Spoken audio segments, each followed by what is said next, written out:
But first, how do we resolve this issue of the outstanding parliamentary results?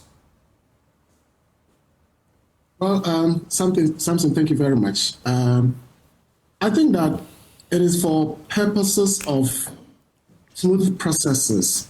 That's why we have laws. And laws are made and meant to be followed.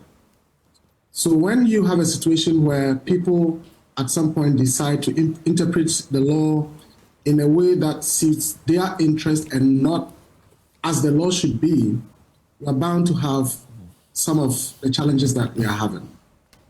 I think other colleagues have related to what happened in 2020 and the position of the Electoral Commission. And one wonders at this point what has changed. The law has not changed, the CI remains the same CI, and the principles must be the same. That for me is number one.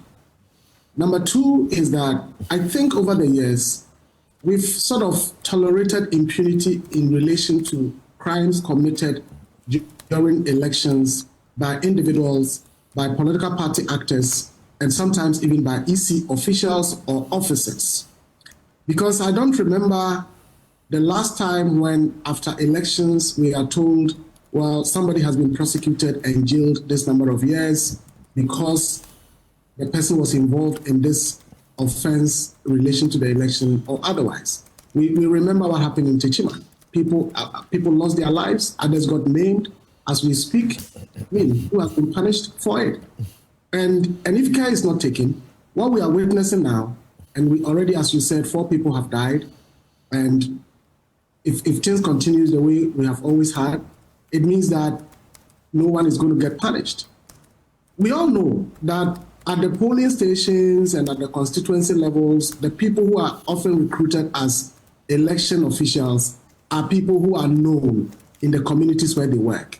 Some are teachers, some may be nurses, and so on. And within the communities, people know the affiliation of these people. And so while they preside or they serve as election officials on the day of elections, they are already suspicious because somebody knows that this person is an NDC supporter, this person is an NPP supporter, and the eyes are on them. So at the close of polls, people are watching what will be the tendency. Are these people likely to try and do something fishy for this party or that party? And that is why, for me, the vigilance is important. And on this occasion, we saw the level of vigilance that both parties put in. But I think that vigilance does not mean recklessness or lawlessness. But what we are seeing in this case is vigilance being extended into recklessness and lawlessness. Because I don't think it is the business of any political party activist or any political party agent to direct a presiding officer on how elections must be declared and how the processes should be done. But in this case, I saw videos where you have party people standing by a presiding officer. The presiding officer is declaring the results, mentions a figure, maybe gets it wrong, and then he's being corrected by the party people. No, it's not this. Then the presiding officer repeats, and then at the end of the day, declaration is made. I have a very close friend who contested as an MP. The earlier reports, and because he's a friend, I was keen on knowing what was happening. I called friends in the area. They said, oh, your friend has lost. 2-3 hours later, I called my friend, he's not picking. 2-3 hours later, a friend calls me to say that, oh, I've been declared the winner. I said, are you sure? He said, oh, yes. I said, oh, but earlier reports suggested that you had lost. So, no, I've just been declared. Then an hour later, I get reports that, oh, your friend has lost, finally. And I'm like, what is happening? Then I call him back, and he says, yeah, well, they've declared again that I have, I couldn't make it, and I've lost by some votes, and I don't want any chaos, so I say, well, let matters settle. So I think that at the EC levels, the processes have to be followed. I think a lot of rules are bent, a lot of processes are overridden, and as a result, the confusion can be unbearable. Samson, I just want to also comment about this whole thing about election security and all of that. Look, we all have relatives who may be in the security forces.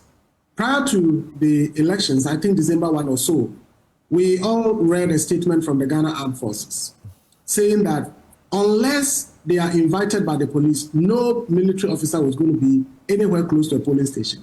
But we saw what happened in Obuasi East. where there was a scuffle between civilians and military officers. The question is, who got these people there? Were they invited by the police or somebody else got them there? Again, it takes me back to the whole thing about prosecutions and investigations and prosecutions. I think these matters have to be taken seriously because we cannot just deal with the issues around this election, forgetting that 2028 will be another election year, and it's just for 4 years down the line.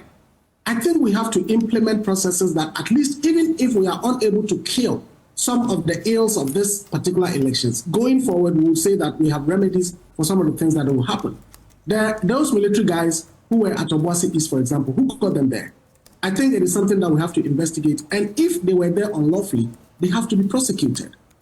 Again, on the issue of election security, I think the point is, we all know, we are in a country where we have about, one police officer to maybe 600 civilians. That's the ratio, or even more. And so when we talk about, let's say, the police's role, I am happy that in this election, we didn't have an incident where the police maybe used live, bullets, firing, tear gas, truncheons, and so on and so forth.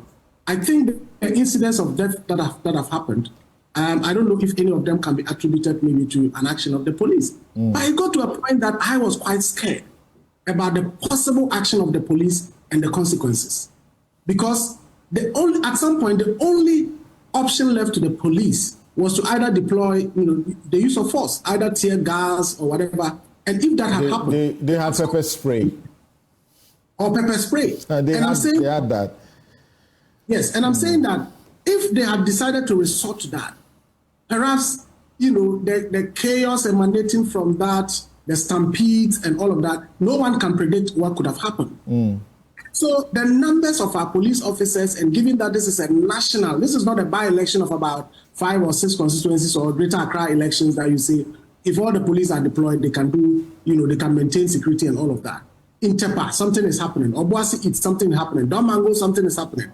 And so I think talking about the elections and the security management of it, yes, the police and the Election Security Task Force had a role to play. I think to some extent, they handled the situations quite well.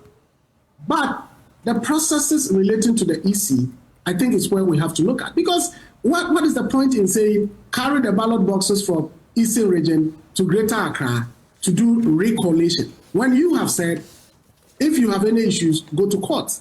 And indeed, in fact, in this particular case, the people who are affected are the ones who would often even tell people that if you feel you are dissatisfied, you can go to court.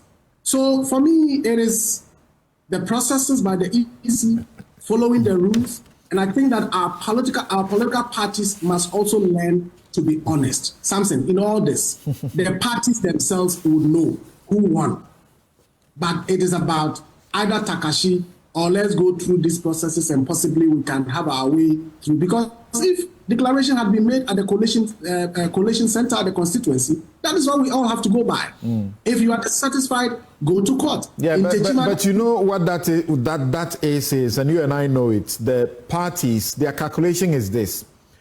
Once the declaration is done, regardless how you got the declaration done, your candidates will be sworn in on the 7th in Parliament. And then whoever is aggrieved will go to court. Hopefully, their prayer is that the court process will drag. And then by the time, if that person is successful, by the time they get to come to Parliament, if it does happen, they would have been able to get the numbers they need to do whatever they want.